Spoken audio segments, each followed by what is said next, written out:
되겠습니다. 누가복음 17장 누가복음 17장 11절부터 19절입니다. 누가복음 17장. 야, 참 대단하네요. 누가복음 17장 11절부터 19절이니까 이게 누가 필사를 했는가 하면 이동준이 필사를 했네요. 이동준. 자, 필사 성경을 제가 읽겠습니다. 11절로 19절입니다. 예수께서 예루살렘으로 가실 때에 사마리아와 갈릴리 사이로 지나가시다가 한 마을에 들어가시니 나병 환자 10명이 예수를 만나 멀리 서서 소리를 높여 이르되 예수 선생님이여 우리를 불쌍히 여기소서 하거늘 보시고 이르시되 가서 제사장들에게 너희 몸을 보이라 하셨더니 그들이 가다가 깨끗함을 받은지라. 그 중에 한 사람이 자기가 나은 것을 보고 큰 소리로 하나님께 영광을 돌리며 돌아와 예수의 발 아래에 엎드리어 감사하니 그는 사마리아 사람이라. 예수께서 대답하여 이르시되 10사람이 다 깨끗함을 받지 아니하였느냐? 그 9은 어디 있느냐? 이 이방인 외에는 하나님께 영광을 돌리러 온 자가 없느냐? 이 한자가 틀렸네요. 없으냐 하시고 이렇게 썼어요. 없느냐 하시고 그에게 이르시되 일어나 가라 내 믿음이 너를 구원하였느니라 하시더라. 아멘. 참 좋네요.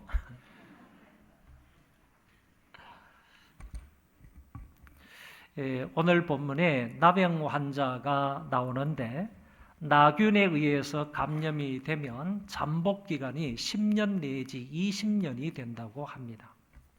그래서 자신이 모르고 3년을 지나고 자신이 알고 3년을 지나고 남이 알고 3년을 지낸다, 이런 말이 있다고 합니다.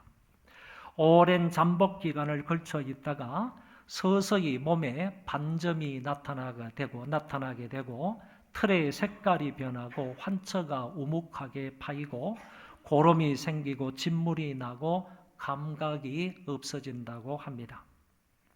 눈썹과 머리카락이 빠지다가 제3기가 되면 코, 귀, 손가락, 발가락이 떨어져 나가기도 해서 사람의 모습이 아주 추하게 된다고 합니다. 뿐만 아니라 몸에 악취가 심하여 혐오의 대상이 되기도 합니다.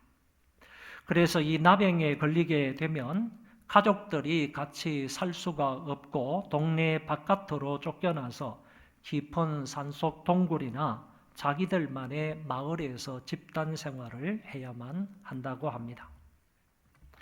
나병 환자를 구약 성경에서는 짜라아드라고 말하는데 이 말의 원래의 뜻은 회초리라는 뜻을 가지고 있습니다.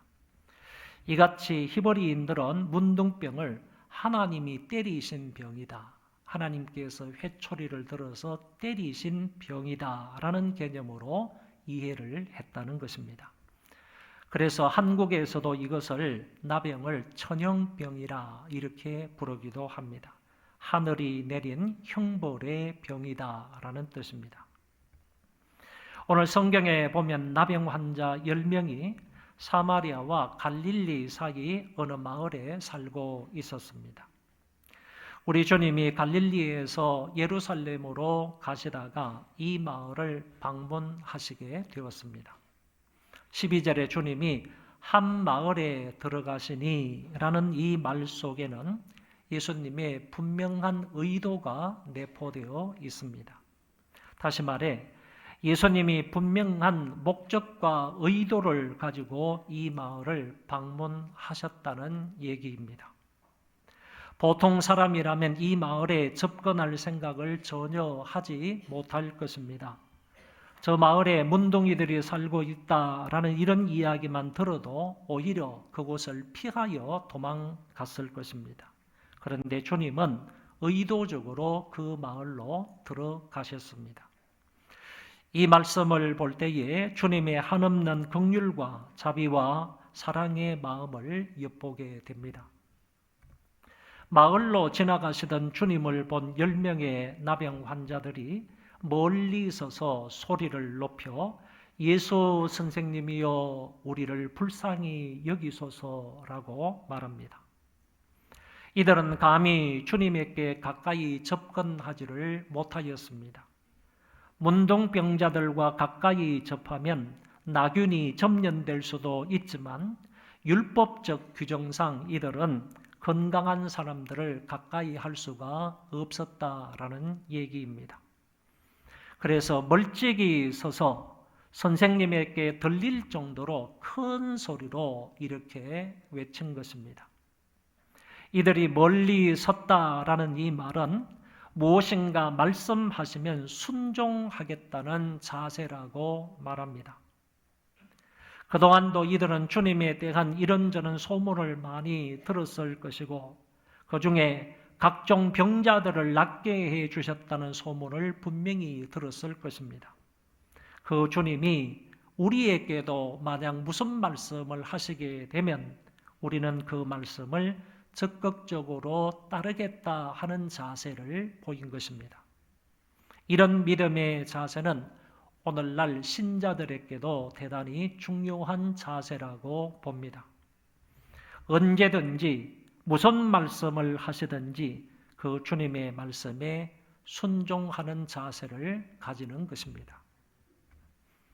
그리고 이들은 큰 소리로 예수님을 불렀습니다. 예수여, 예수여, 우리를 불쌍히 여기소서. 이들은 입이나 코나 귀가 다 불편하기 때문에 큰 소리를 내는 것도 이만저만 어려움이 아닙니다. 그리고 어쩌면 이것이 마지막 희망이 되겠다. 우리에게 있어서 마지막 희망인 양 주님께 간청을 했던 것입니다. 이것은 단순한 요청이 아니라 그들의 절규였습니다. 우리도 기도할 때 조용히 속으로 기도할 때도 있겠지만 이처럼 소리를 높여서 아버지라고 부를 때는 우리에게도 이런 절규가 필요하다고 생각합니다. 예수님이 그들의 소리를 들으시고 즉시로 말씀하셨습니다. 이처럼 주님은 우리의 간청에 귀를 기울이시고 분명히 응답해 주시는 분이십니다. 큰 소리로 부르짖는 소리이든 아니면 작게 신음하는 소리이든 우리의 간청에 귀를 기울이시고 우리의 기도에 응답해 주시는 것입니다. 너희 말이 내 귀에 들리는 대로 응답하겠다. 성경은 말씀해 주고 있습니다. 어쩌면 주님이 아무도 찾지 않는 이 마을을 친히 찾은 것은 저들의 이 간청을 듣기 위함이 아니겠습니까? 저들의 마음에서 우러나오는 저 기도를 듣고 그들의 기도에 응답하시기 위해서 이 마을에 오신 것 아니겠습니까? 그래서 우리를 불쌍히 여겨달라는 말을 들은 주님은 가서 제사장들에게 너희 몸을 보이라고 말씀하셨습니다. 나병과 제사장은 밀접한 관계가 있는데 당시는 제사장이 일종의 의사 기능을 했던 것입니다. 그래서 나병이 발병하였는지 안 했는지도 자기의 몸을 제사장에게 보여서 판단을 받았습니다. 이것은 나병이 아니라 단순한 피부병이라면 집으로 돌아가서 식구들과 함께 살 수 있었지만 나병이라는 제사장의 판단을 받았을 때는 즉시로 격리가 되어 마을 밖에서 쫓겨나서 살아야 합니다. 나병에서 나았을 때도 마찬가지였습니다. 내가 나병에서 완치되었는지 아직 안 되었는지를 제사장이 판가름해 주는 것입니다. 제사장은 하나님이 말씀해 주신 것을 기준으로 해서 완치되었으면 정결하다라고 판단을 해 주었고 그렇지 않으면 아직 부정하다라고 판단을 해 주었습니다. 그런데 주님이 이 10명의 환자들을 치료해 주시지도 않고 내 말을 믿으면 낫는다고 하시지도 않고 그냥 너희의 몸을 제사장에게 보이라고 말씀하신 것입니다. 그런데 예수님의 의도는 이 말씀 속에 그들의 병이 나음을 받았다는 것을 전제하고 말씀을 하셨다는 것입니다. 너희의 병이 나았으니 제사장에게 가서 너희 몸을 보이고 그것을 확인하라는 의도가 여기에 포함되어 있는 것입니다. 주님은 그들에게 이런 식으로 말씀해 주셨기 때문에 이것은 그들에게 상당한 믿음을 요하는 말씀이라고 볼 수 있습니다. 즉 자기들의 병이 나을 줄을 믿고 제사장에게 가야 하는 것입니다. 10명의 나병 환자들은 주님의 이 말씀을 그대로 믿고 투벅투벅 한 걸음 한 걸음을 옮겼습니다. 여기서 제사장이 있는 곳까지의 거리가 얼마나 되는지는 모르겠지만 그 거리를 믿음으로 걸어가는 것입니다. 한 발자국 한 발자국 걸음을 옮기기가 쉽지는 않았겠지만 그들은 예수님의 말씀에 순종하여 걸어갔습니다. 그런데 그들이 가다가 다 깨끗함을 받았다고 말씀합니다. 중요한 사실입니다. 그들이 가다가 다 깨끗함을 받았습니다. 문둥병에서 깨끗이 나 성한 사람이 되었습니다. 예수님은 아무것도 보이지 않는 상태에서 믿음으로 가는 그들로 하여금 엄청난 믿음의 결과를 맛보게 하셨습니다. 시공간을 초월하여 주님이 큰 역사를 이루신 것입니다. 여기 깨끗함을 받은지라 하는 이 말씀은 처참한 모습의 문둥병자들의 살이 다시 돋아나고 떨어져 나간 손가락 발가락이 다시 나며 피부가 온전해지고 머리카락과 눈썹이 다시 나므로 정상적인 상태로 돌아왔다라는 뜻입니다. 단순히 고름이 나는 것이 고름이 나지 않는다. 떨어져 나간 손가락이 아물어서 나은 정도를 말하고 있는 것이 아니다. 그런 얘기입니다. 나병 환자가 정상적인 사람처럼 되었다는 것입니다. 이제 더 이상 그들의 몸에서 나 환자의 모습을 전혀 찾아볼 수 없게 된 것입니다. 이처럼 깨끗하게 정상적인 사람처럼 되었음을 깨끗함을 받은지라 라는 말씀을 통하여 말씀하고 있는 것입니다. 이들에게 실로 엄청난 이적이 일어났습니다. 그것도 순간적으로 일어났습니다. 점진적으로 자기의 몸이 나은 것이 아니라 순간적으로 자기의 몸이 정상이 되었다는 얘기입니다. 놀라운 이 치유의 역사가 순간적으로 그리고 집단적으로 일어났습니다. 한두 사람이 아니라 10사람이 다 깨끗하게 온전하게 되었다는 말입니다. 정말로 감사한 일이 아닐 수 없었습니다. 여기까지는 10명의 나병 환자들에게 동일하게 일어난 일들을 말해주고 있습니다. 그들은 함께 마을에서 살았습니다. 함께 소리를 높여서 예수님을 불렀습니다. 함께 예수님의 말씀을 동일하게 들었습니다. 가던 길을 같은 길을 동일하게 걸어갔습니다. 동일하게 다 10사람이 깨끗함을 받았습니다. 그런데 이제부터는 서로 다른 일들이 일어나게 됩니다.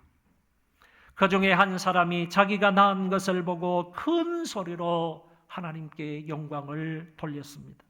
하나님 아버지 감사합니다. 하나님 영광을 받으시옵소서. 썩어 만신창이가 된 이 몸을 온전하게 회복시켜 주셔서 감사합니다. 나를 깨끗이 치료해 주셔서 감사합니다. 이 한 사람 문둥병 환자는 자기의 나음을 하나님 앞에 중심으로 감사하며 영광을 돌렸던 것입니다. 그러다가 이 사람은 잠깐 생각을 하게 되었습니다. 다른 사람들은 지금 옆에서 펄쩍펄쩍 뛰면서 제사장에게 달려가고 있으나 이 사람은 자기를 낫게 해주신 분이 누구이냐라는 것을 생각하게 되었다는 말입니다. 아, 주님이 말씀으로 나를 깨끗게 하셨구나. 예수님이 말씀으로 나를 낫게 해주셨구나. 주님이 나를 말씀으로 깨끗하게 해주셨구나 라는 사실을 깨닫고는 이 사람은 다른 9명이 뛰어가는 그 길에 반대길로 가면서 예수님에게 달려나가게 된 것입니다. 이 사람은 제사장들에게 먼저 가서 자기의 몸을 보이는 것이 중요하지 않았습니다. 가족들에게 먼저 찾아가서 내가 이렇게 성한 사람이 되었다라는 사실을 알리는 것이 우선적이 아니었습니다. 이 사람의 발걸음은 주님을 향하여서 돌이키게 된 것입니다. 성경 15절 16절입니다. 그 중에 한 사람이 자기가 낳은 것을 보고 큰 소리로 하나님께 영광을 돌리며 돌아와 예수의 발 앞에 엎드려 감사하니 그는 사마리아 사람이라. 여기에 한 사람은 큰 소리로 하나님께 영광을 돌리며 돌아왔는데 이 사람의 행동은 단회적이 아니라 반복적이었다는 말입니다. 반복적인 행위를 보였습니다. 다시 말해서 영광을 돌리며 큰 소리로 영광을 돌리며 돌아왔는데 한 번만 영광을 돌리고 감사하며 돌아온 것이 아니라 그 감사가, 그 영광이 끊어지지 아니하는 반복적인 행위가 되었다는 말입니다. 나음을 받은 그곳에서부터 시작을 해서 주님께 돌아올 때까지 계속해서 큰 소리로 하나님께 감사와 찬송으로 영광을 돌리게 된 것입니다. 그리고 예수님의 발 앞에 엎드려 감사를 드렸습니다. 발 앞에 엎드려 감사를 드렸다 하는 이 말은 지극한 겸손의 감사였다는 의미입니다. 그는 주님의 발 앞에 엎드려 눈물을 흘리며 머리를 조아려 또박또박한 목소리로 주님 감사합니다. 감사합니다. 아무런 희망도 없이 하루하루를 고통과 괴로움 가운데 지내던 나를 이처럼 살려주시니 감사합니다. 감사합니다. 엎드려서 이런 감사를 드렸을 것입니다. 자기를 정말로 낮추어 납작 엎드려 진실된 마음으로 감사를 드렸습니다. 이런 감사를 드렸던 사람이 성경은 사마리아 사람이라고 표현하고 있습니다. 유대인들로부터 조롱과 멸시와 천대를 받았던 그 사마리아 사람만이 주님께 돌아와서 감사를 드렸다는 말입니다. 그러면 상대적으로 다른 9명은 유대인일 가능성이 많은데 분명 유대인과 사마리아인 사이를 놓고 본다면 유대인들이 상대적으로 더 많은 종교적 은혜와 사랑과 복을 받은 사람들입니다. 그런데 그들은 하나님께 영광을 돌리거나 주님께 감사하지 못하였는데 오히려 이 사마리아 사람은 지금 주님께 머리를 조아려 진실되게 그리고 겸손한 마음으로 감사하고 있다는 것입니다.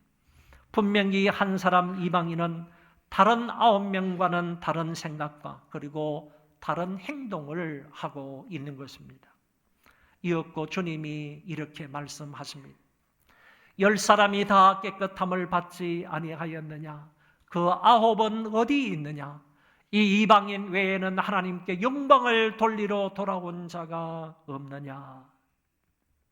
주님은 안타까운 마음으로 동일하게 큰 은혜를 입은 그 9은 어디 있느냐고 말씀하셨습니다. 받은 은혜에 대해 전혀 감사할 줄 모르는 안타까운 심정을 그 9은 어디 있느냐라는 말 속에 포함을 시켜서 말씀하신 것입니다. 이 이방인 외에는 하나님께 영광을 돌리러 돌아온 자가 없느냐고 안타까운 마음으로 주께서 말씀하셨습니다. 여러분은 어디에 속하십니까? 이 9사람에게 속합니까? 아니면 한 사람에게 속합니까? 엄청나게 큰 은혜를 입었는데도 감사하지 않고 제 길로 간 사람 속에 속합니까? 아니면 주님께로 돌아와 감사한 한 사람에게 속합니까? 제사장과 가족들에게로 간 9사람에게 속합니까? 아니면 나를 낫게 해주신 주님께 돌아온 사람에게 속합니까? 은혜도 모르는 못된 사람에게 속합니까? 그래도 은혜를 은혜로 아는 자에게 속합니까? 소망교회의 성도들은 비록 다수가 은혜를 저버리고 배반한다 할지라도 그 길로 가지 마시고 소수라도 큰 은혜를 입은 자로 감사할 줄 아는 편에 서시기를 바랍니다. 은혜를 은혜로 아는 편에 서야 하고 감사하는 편에 서야 하고 엎드려 살해할 줄 아는 사람 편에 서야 하는 것입니다. 미국 시카고에 워너 솔맨이라는 화가가 있었습니다.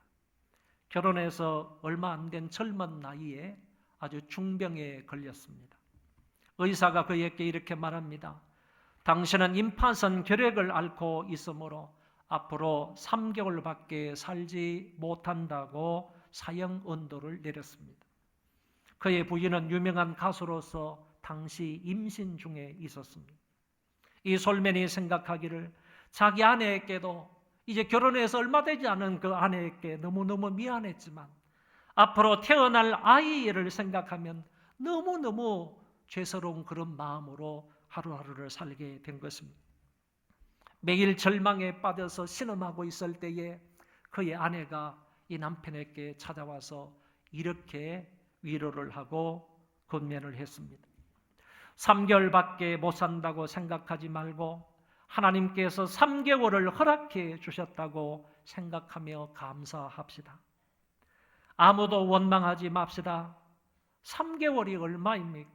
천금 같은 그 기간을 가장 아름답게 만드십시다. 오로지 3개월이나 허락하신 하나님께 감사하십시다. 그 아내의 격려에 힘입어서 남은 3개월 동안 원망하지 않고 오직 감사하며 살겠다고 마음을 다짐했습니다. 그때부터 그는 아주 작은 일부터 감사하기 시작을 해서 모든 것에 감사하는 삶을 살게 되었습니다. 그러면서 그는 자기 생애의 마지막 작품이라고 생각을 하고 헤드 오브 크라이스트라는 작품을 그리기를 시작을 했습니다. 붓을 들어 그림을 그릴 수 있음에 감사를 하며 예수님의 머리, 예수님의 얼굴을 열심히 붓을 든 것을 감사하며 조금씩 작업을 했습니다. 그런데 3개월 시한부 인생이 3개월이 지났는데도 몸이 약해지는 것이 아니라 오히려 몸이 더 건강해져서 병원에 가서 검사를 해보니까 임파선 결핵이 깨끗하게 사라졌다는 판정을 받았습니다.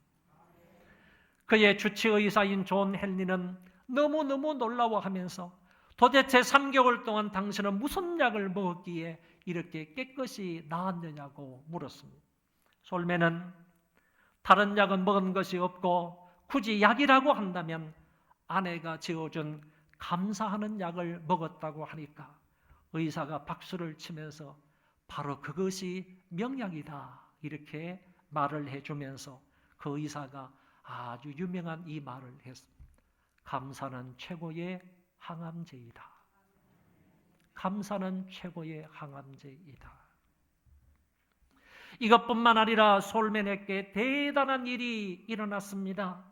솔맨이 그렸던 그 그림 보시기 바랍니다. 이게 바로 솔맨의 작품인데 작품명이 Head of Christ, 그리스도의 머리라라는 그런 작품입니다. 이거 작품을 그려놨는데 이 작품이 불티나게 팔리기 시작을 한 겁니다. 이 작품을 인쇄를 했는데 400만 부나 인쇄를 했다는 거예요. 400만 부를 인쇄해가지고 그 400만 부가 다 팔려나가게 되었던 것입니다. 솔맨은 감사하고 작은 일부터 큰 일까지 감사하며 살았을 때 하나님께서 그 병을 치료해 주셨을 뿐만 아니라 예수님의 머리라는 이 한 장의 그림으로 갑자기 유명한 화가가 되었고 돈도 많이 벌어서 부자가 되었다는 얘기입니다. 본문에도 한 사람 이방인이 죽게 돌아와서 진실된 마음으로 겸손히 하나님 앞에 주님께 감사를 드렸더니 주님이 그에게 이렇게 말씀을 하셨습니다. 놀라운 축복의 말씀을 하신 것입니다. 일어나 가라, 내 믿음이 너를 구원하였느니라.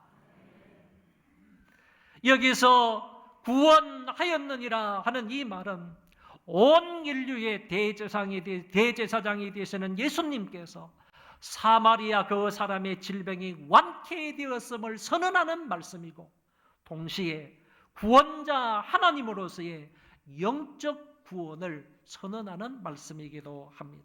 쉽게 말하면요, 문둥병자를 치료해 주신 치료자 그리스도라는 말이고, 더 나아가서 그 영혼을 구원해 주신 구원자 그리스도이다 라는 말로 이렇게 말씀을 하셨다는 것입니다.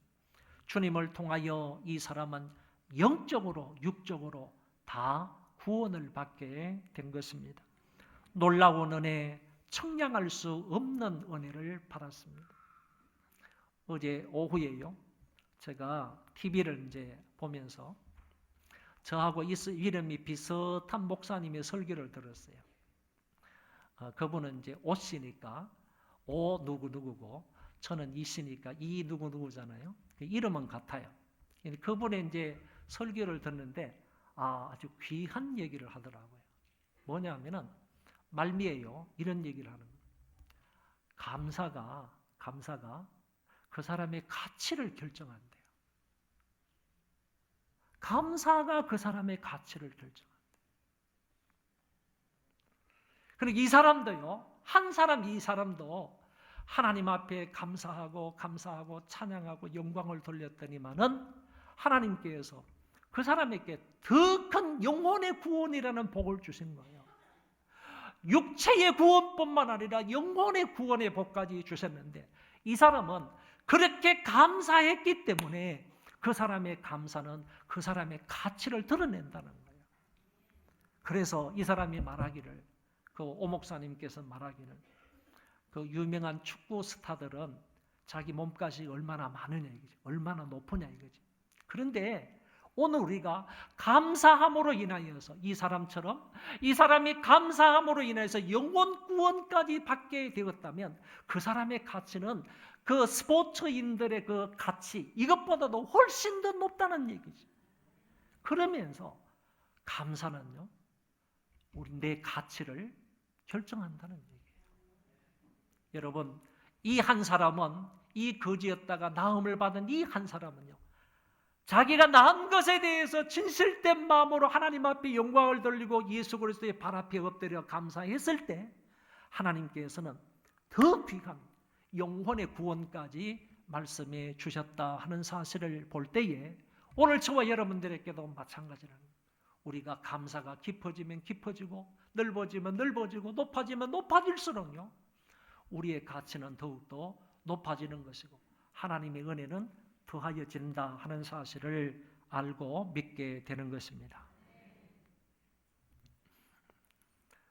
그리고 저는 이 대목에서 이런 생각을 해보게 되었습니다.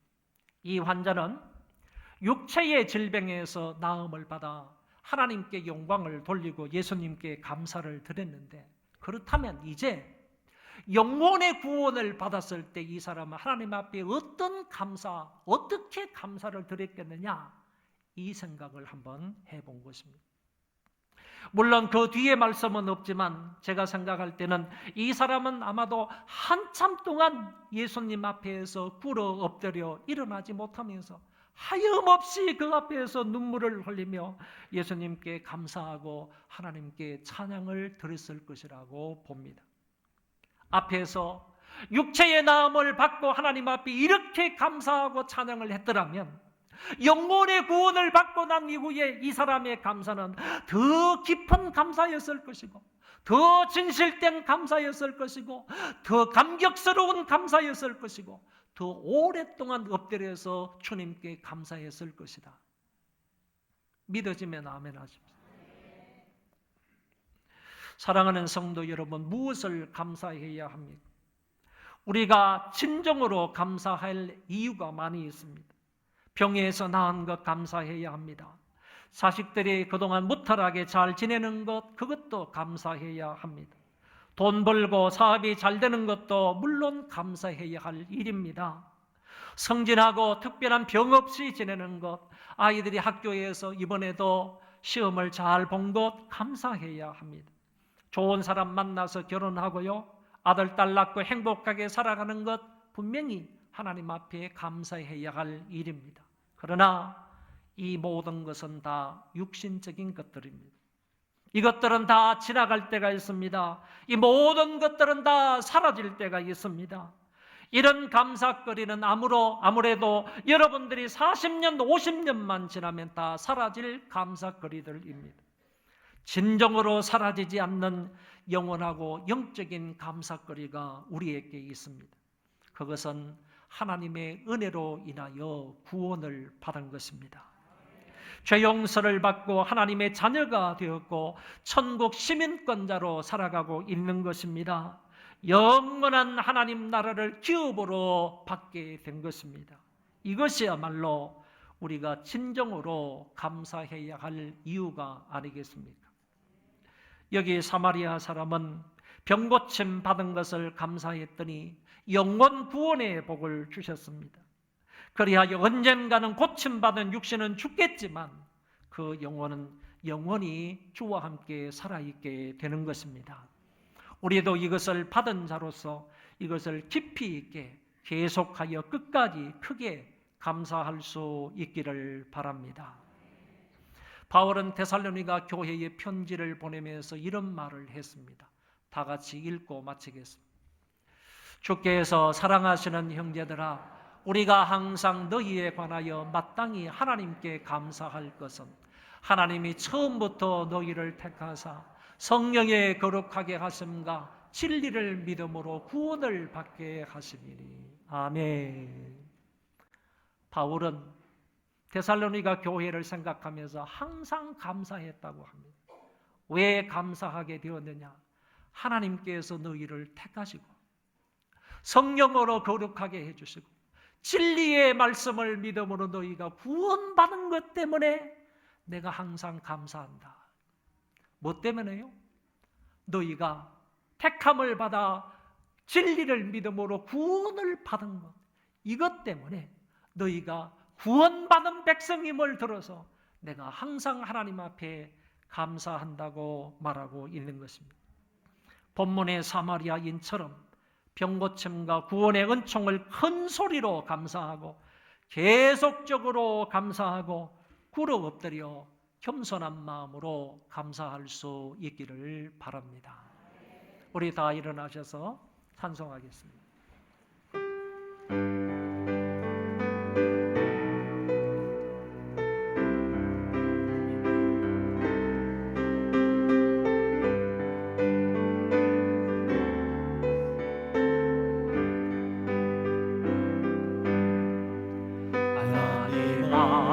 아버지께 감사하세.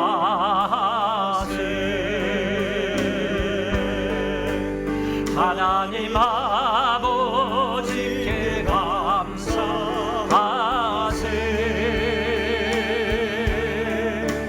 내 사랑과 경배와 영광 돌리세. 하나님 아버지께 한 번 더 찬송하겠습니다.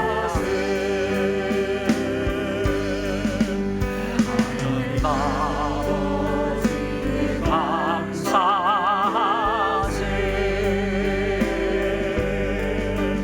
하나님